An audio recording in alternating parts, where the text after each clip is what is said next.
Hello students, I am doctor Raju Sharma. इससे पहले हम भारत के भौतिक विभाग के अंतर्गत हिमालय से संबंधित विभिन्न तथ्यों और हिमालय के भौगोलिक वर्गीकरण, प्रादेशिक वर्गीकरण और भूगर्भीय वर्गीकरण का अध्ययन कर चुके हैं। आज हम हिमालय की उत्पत्ति और उसके विकास का अध्ययन करेंगे। बच्चों, जैसे मैं पहले भी आपको बता चुकी हूँ कि आरंभ में जो हमें महाद्वीप और महासागर दिखाई दे रहे हैं, उनका ये स्वरूप नहीं था।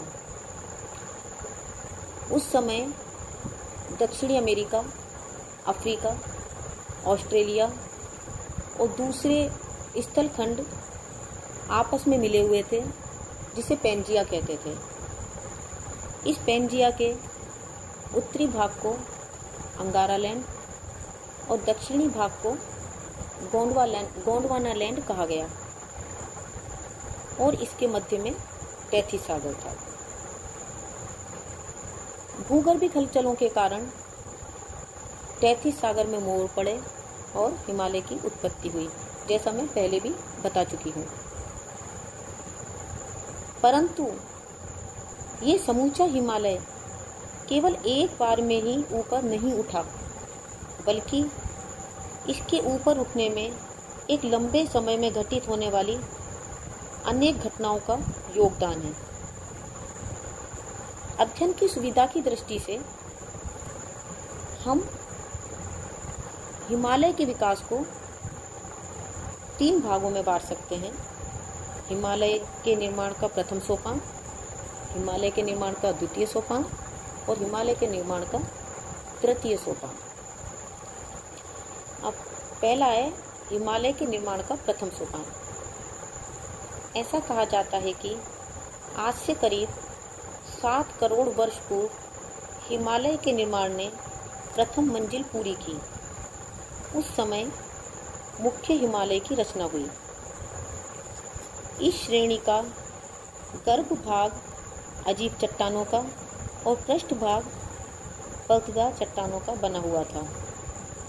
कालांतर में पृष्ठभाग की चट्टानों को नदियों द्वारा काट काट कर यहाँ से बाहर ले जाया गया, जिससे पर्वतदार चट्टानें पूरी तरह से नष्ट हो गईं और गर्भ भाग की अजीब चट्टानें बाहर निकल आईं।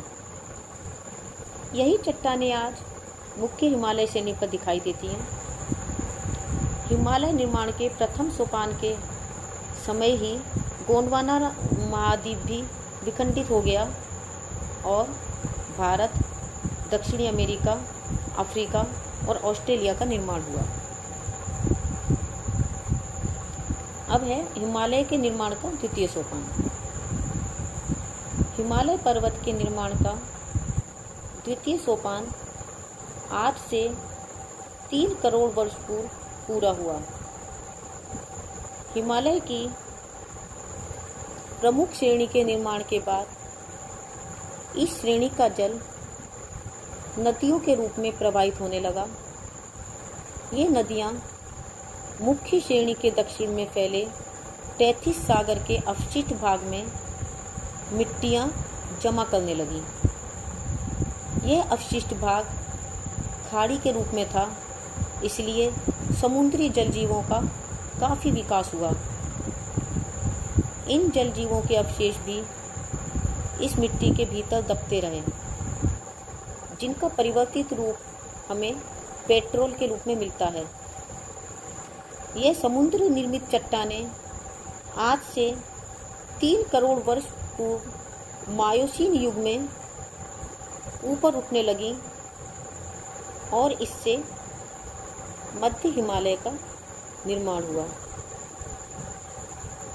मध्य हिमालय के ऊपर उठने के साथ साथ मुख्य हिमालय श्रेणी भी ऊपर की ओर उठी और इस तरह से हिमालय के निर्माण का द्वितीय सोपान पूरा हुआ।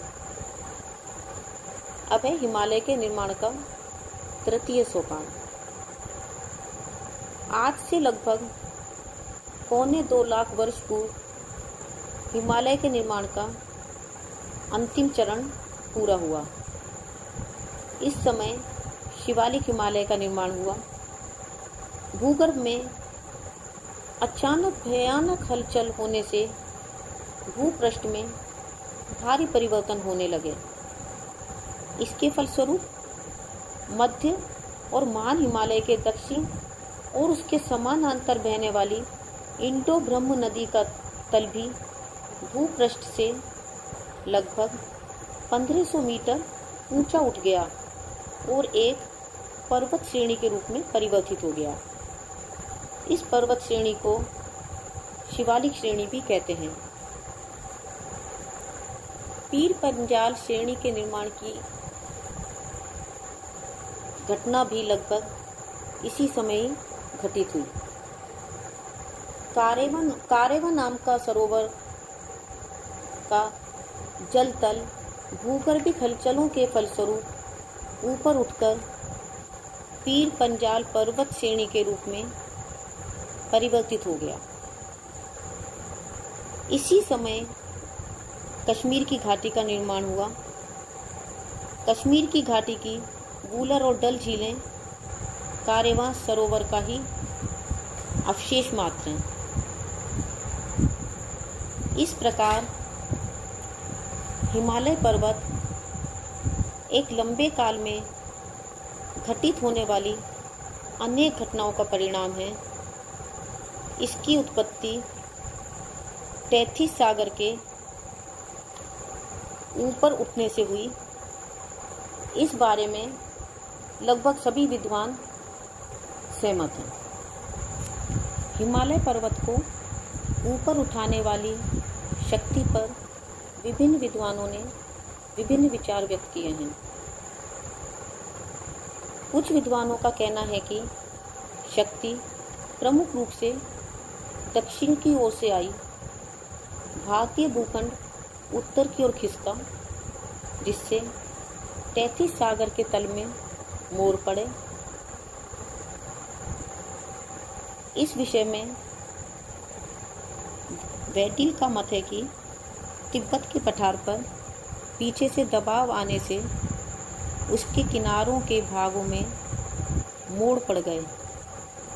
ये मोड़ इतने ऊपर उठे कि पठार से भी ऊंचे हो गए और यही मोड़ अब हिमालय पर्वत के रूप में विद्यमान है।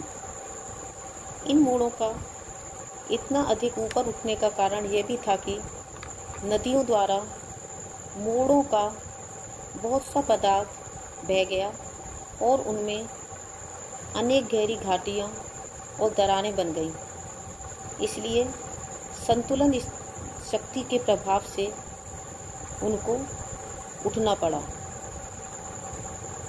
डी.एन. वाडिया का मत है कि हिमालय का जन्म एक ओर से आने वाली धरातलीय धक्कों के कारण हुआ।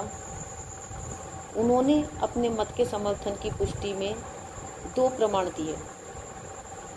पहला, हिमालय के ढाल भारत की ओर खड़े और तिब्बत की ओर मंद हैं। दूसरा, हिमालय के घुमावदार मोड़, यह मोड़ सुलेमान किरथर पर्वत के रूप में पाकिस्तान में तथा अराकान पर्वत के रूप में बर्मा में मिलते हैं। हिमालय की ये भुजाएं दक्षिण की ओर घूमी हुई हैं, जो स्पष्ट रूप से उत्तर की ओर से पड़ने वाले दबाव की ओर संकेत करती हैं। लेकिन कुछ विद्वानों का कहना है कि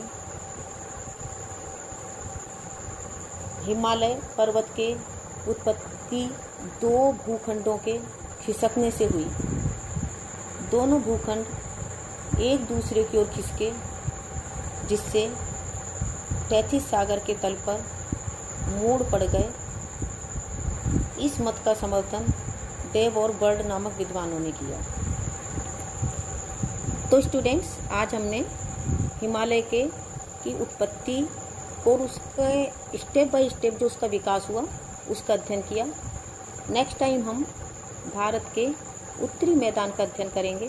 तब तक के लिए a very happy learning and have a good day. Thank you.